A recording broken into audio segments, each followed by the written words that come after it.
এত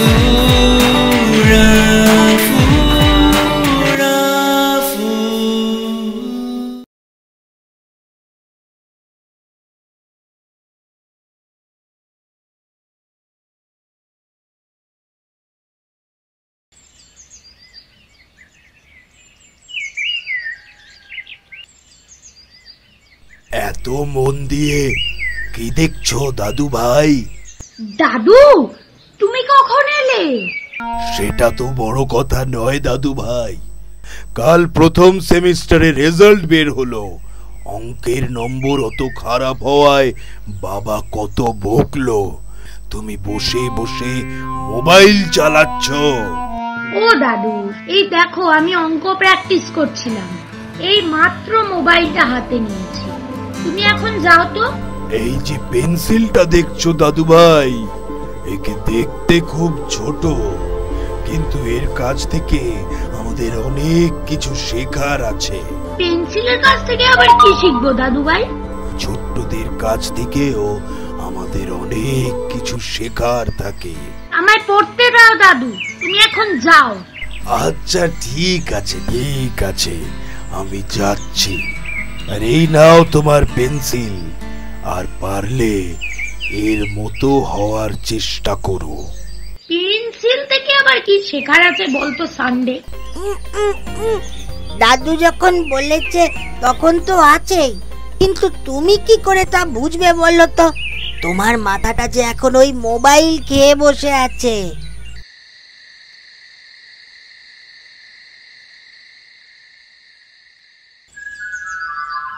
ও মা, বই দিয়ে কি সুন্দর একটা বাড়ি তৈরি হয়েছে, আর পেন্সিলটা কি সুন্দর। শুনছো?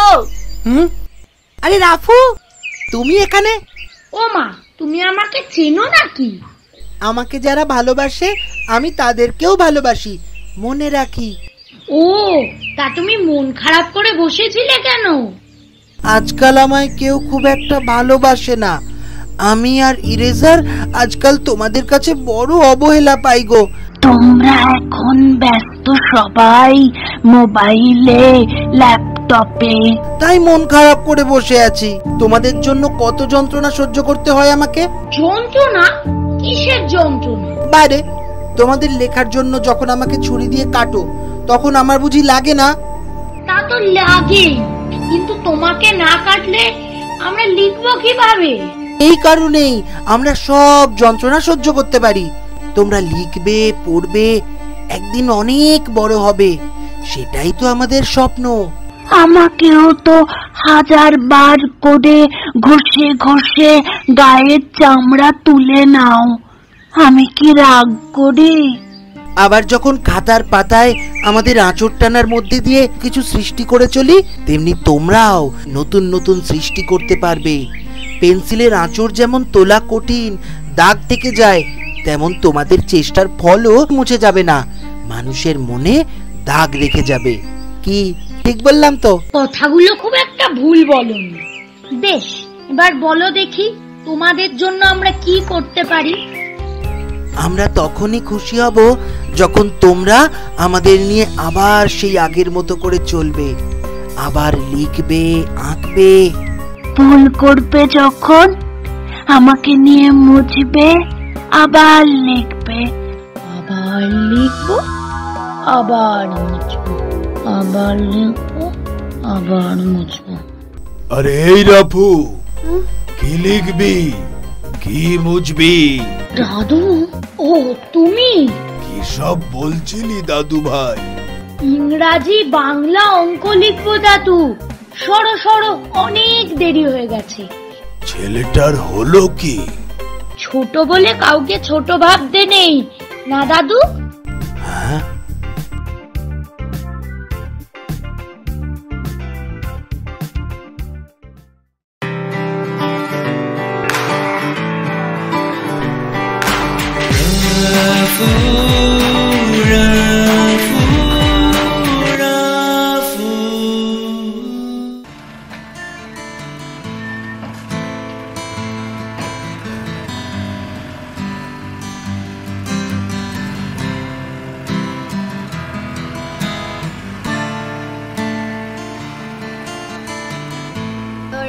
আজকে না আজকে ও বাবা গো, মা গো, মরে গেল গো, ওরে রাফুরে আমায় বার কর রে। দাঁড়া পাপাই, একদম ভাবিস না, সব ঠিক হয়ে যাবে। তুই জোরে নিঃশ্বাস নে পাপাই, আমরা তোকে টেনে বাইরে আনছি। হেইয়ো মারো, হেইয়ো, হেইয়ো মারো, হেইয়ো, জোরে টানো, হেইয়ো, জোরে টানো, হেইয়ো। ও কি লাগছিল রে বাবা। এ ওই সতু দাদুর কাজ, রোজ রোজ খেয়ে কলার খোসাটা রাস্তায় ফেলে যায়। ঠিক বলেছিস পাপাই, আমি আজ সকালে পড়তে যাওয়ার সময় দেখেছি উনি এখানে বসে কলা খাচ্ছিলেন। খুব বাজে অভ্যাস, সামনে ডাস্টবিন থাকতেও কলার খোসাটাকে রাস্তায় ফেলা যায়। বয়স্ক মানুষ উনি, এমন কিছু করা উচিত যা দেখে উনি ব্যথা না পেয়ে বুঝতে পারেন ওনার ভুলটা। ঠিক বলেছিস। আচ্ছা, রবিবার দাদুর সাথে ওনার নাতিটাও পার্কে এসে বসেন না? হ্যাঁ, কিন্তু তাতে কি রে? আরে তাতেই তো সব। শোন, রবিবার ভোরে কিন্তু পার্কে আমরা ফুটবল প্র্যাকটিস করব। হ্যাঁ।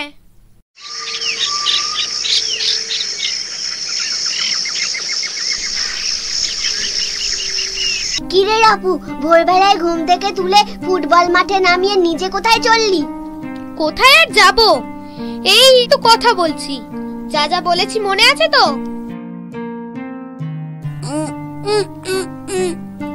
কি যে করতে চায় তা কি জানে। একটু ভয় দেখাবি, বেশি কিছু করবি না কিন্তু। কি আর করা, কর্তার ইচ্ছে কর্ম। যাই, ওই আসছে।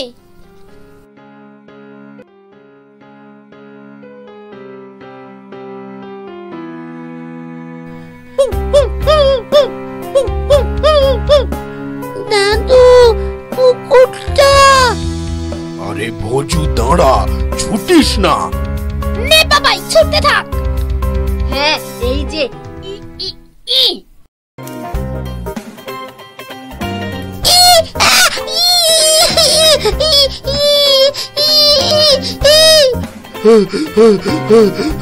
কেউ আছো, কেউ আছো, বাঁচাও আমার নাতিটাকে, বাঁচাও, হেল্প হেল্প, বাঁচাও আমার নাতিটাকে। আমরা আপনাকে হেল্প করতে পারি দাদু, তবে একটা শর্তে। শর্ত? কি শর্ত? আর কোনোদিন আপনি কলা খেয়ে কলার খোসা রাস্তায় ফেলবেন না বলুন। ওই নোংরা ফেলার বাস্কেটেই ফেলবেন। নিশ্চয়ই বাবা, নিশ্চয়ই, আর কোনোদিন এমন কাজ আমি করব না। তোমরা আমার দাদু ভাইকে বের করে দাও। হেইয়ো মারো, হেইয়ো, জোরে টানো, হেইয়ো, জোরে টানো, হেইয়ো।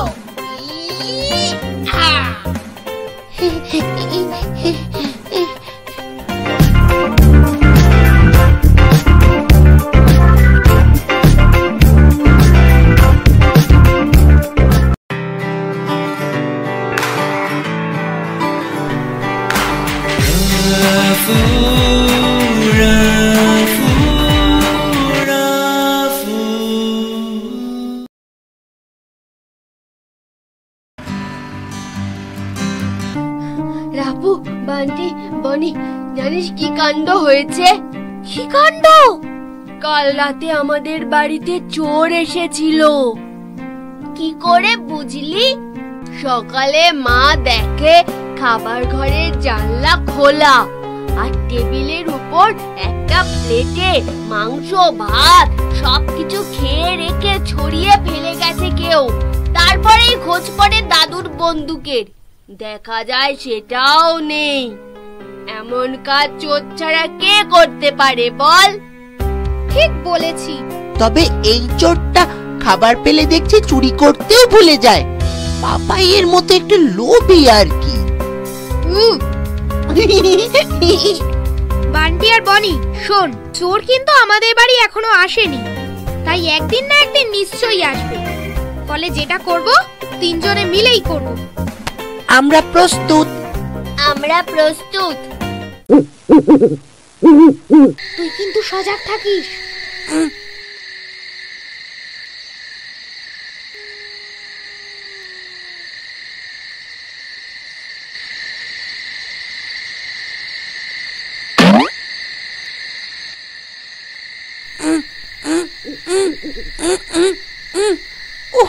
কুম্ভকর্ণ কোথাকার, উনি নাকি চোর ধরবেন। বিরক্ত করছিস কেন?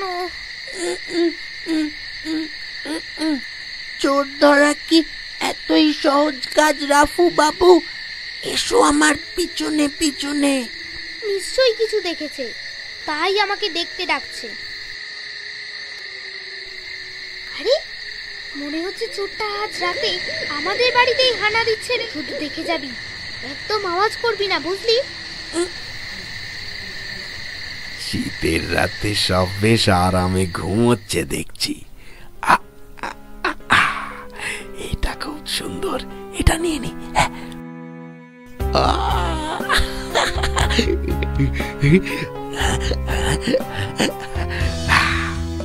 বাবা, পোঁটলাটা ভরে গেছে, কিন্তু এত বড় পোঁটলাটা বইতে গেলে তো শরীরে একটু বল জোগানো দরকার।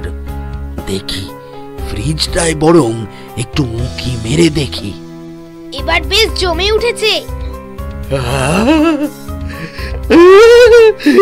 রাবড়ি রাবড়ি, কি স্বাদ, যেন অমৃত। খাও খাও, অমৃতের স্বাদ এবার টের পাবে। কিন্তু কেমন লাগছে যেন শরীরটা। ধুর, আসলে এমন সব ভালো জিনিস খাওয়ার অভ্যাস নেই তো, এখানে বসে বরং খাই।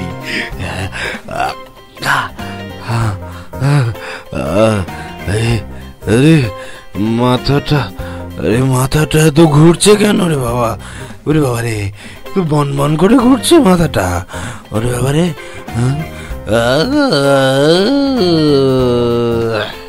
এতদিনে দাদুর আফিমের সৎ ব্যবহার হলো। কি ঘুম ভাঙলো? তবে এবার পুলিশে খবর দি। আপনারা আপনারা পুলিশে জানাবেন না। আমি কথা দিচ্ছি, আজ থেকে আর কোনো দিন আমি চুরি করব না। আমার ছেড়ে দিন, আজকের মতো আমার ছেড়ে দিন। ঠিক মনে থাকবে তো? থাকবে, নিশ্চয়ই মনে থাকবে।